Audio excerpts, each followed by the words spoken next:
Everybody, and welcome to my channel today.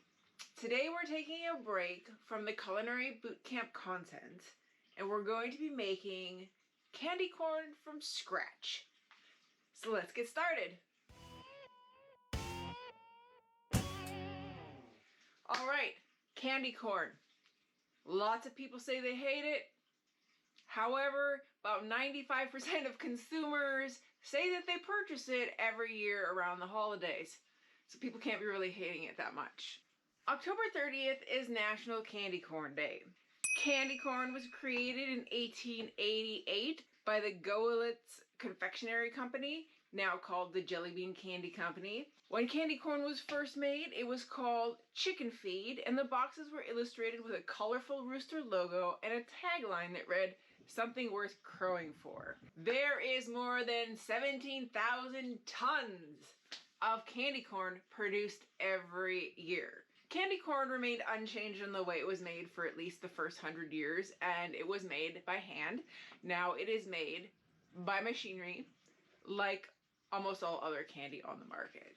In addition to the traditional flavor of candy corn now comes in a variety of different flavors for different holidays.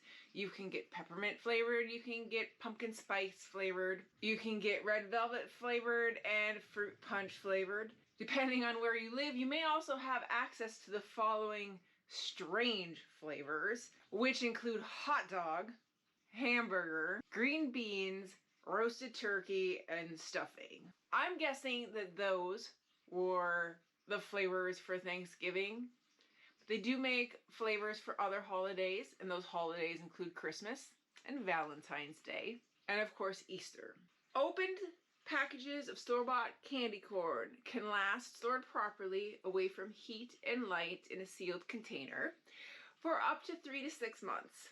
If the package is unopened, that candy corn can last up to 9 months. Now for our candy corn today, as it is going to be homemade, I would suggest that you eat this candy corn within a week or two. I've never made homemade candy corn before, so this is going to be an adventure for everybody today. The ingredients in store-bought candy corn are dubious, to say the least, and as Brock's is the most popular, largest manufacturer of candy corn, let's talk a little bit about the ingredients that they put in our candy corn. Sugar, corn syrup, confectioner's glaze, which is also known as shellac, salt, gelatin, dextrose, honey, artificial flavor, sesame oil, yellow 6, yellow 5, red 3. Now, I'm not a fan of food coloring at all. I try to avoid it whenever possible, opting for more natural colorings, which, if you know anything about natural flavorings and colorings, which we'll be covering probably in the future,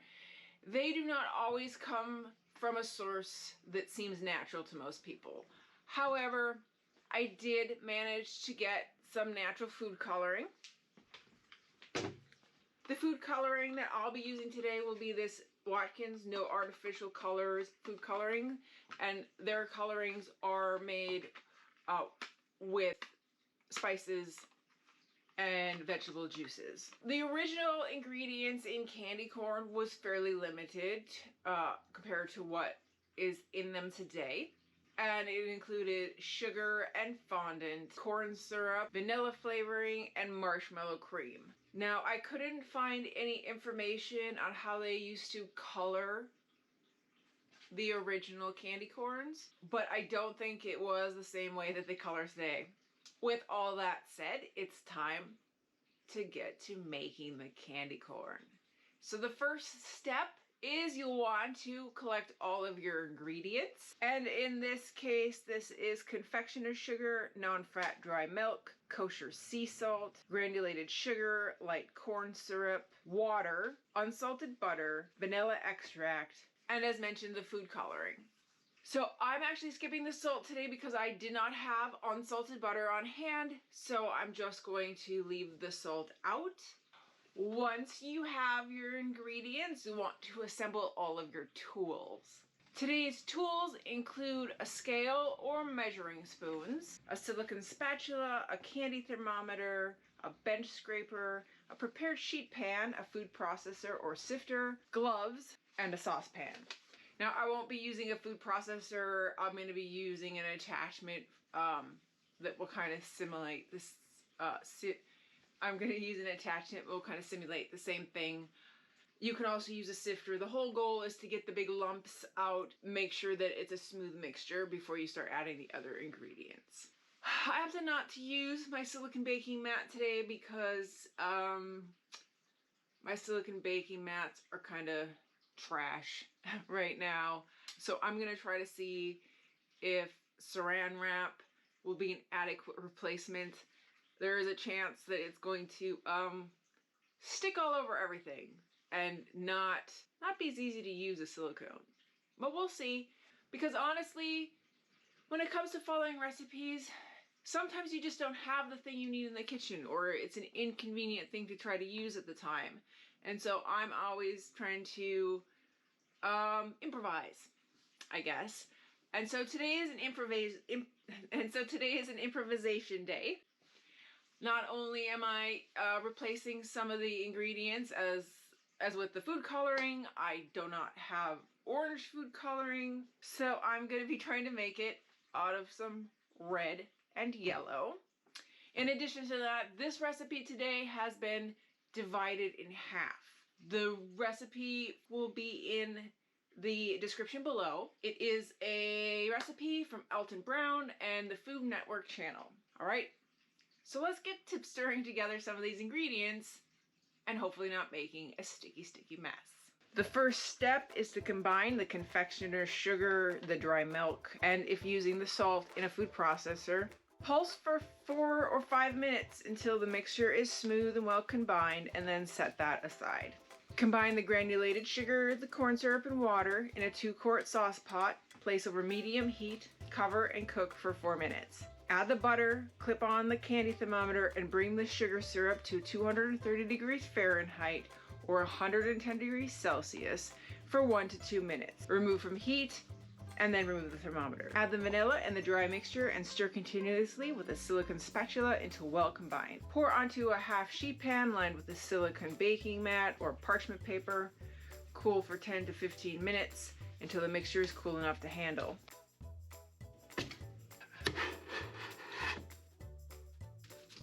Divide the dough into 3 equal pieces. Add 2 or 3 drops of yellow food coloring to one piece and knead until the color is consistent throughout.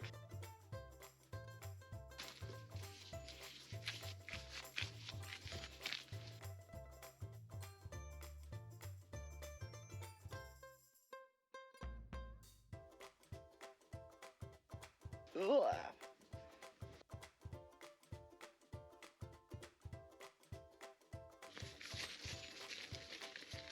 Roll each piece of dough into a strand about 18 inches long.